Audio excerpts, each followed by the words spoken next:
মঙ্গলবার ভোররাতে ঢাকায় পা রেখেছে হংকং চায়নার ফুটবলাররা। ম্যাচের আগে হাতে সময় কম, তাই ঘুম দিয়েই পুরো দল নেমে পড়েছেন টিম হোটেলের সুইমিং পুলে। বাংলাদেশের কন্ডিশনের সাথে মানিয়ে নিতে রিফ্রেশমেন্ট সেশনের পর বিকালে আবার মাঠের অনুশীলনে নেমে গেছে তারা। ফিফা র্যাঙ্কিংয়ে বাংলাদেশের চেয়ে ৩৮ ধাপ এগিয়ে আছে হংকং। বাংলাদেশের র্যাঙ্কিং এখন ১৮৪, হংকংয়ের যেটা ১৪৬।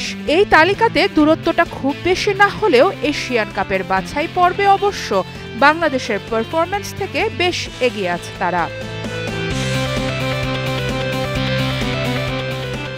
এশিয়ান কাপের কোয়ালিফায়ারে সিঙ্গাপুরের সাথে গোলশূন্য ড্রয়ের পর ইন্ডিয়াকে ১-০ গোলে হারিয়েছে হংকং। ২ ম্যাচে ৪ পয়েন্ট নিয়ে টেবিলের ২-এ আছে দলটি।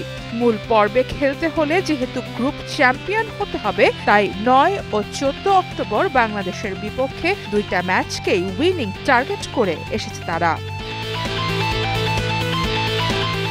হংকংয়ের পুরো দলে বিদেশি ফুটবলারদের ছড়াছড়ি। ২৫ জনের স্কোয়াডে ফরেন প্লেয়ার আছেন ৯ জন, ৪ জনই ব্রাজিলের।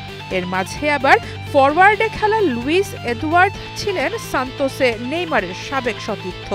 সেই সাথে হংকংয়ের নাগরিকত্ব নেয়া স্পেন, ফ্রান্স, স্কটল্যান্ড, ক্যামেরুনের ফুটবলারদেরও নিয়ে এসেছে তারা।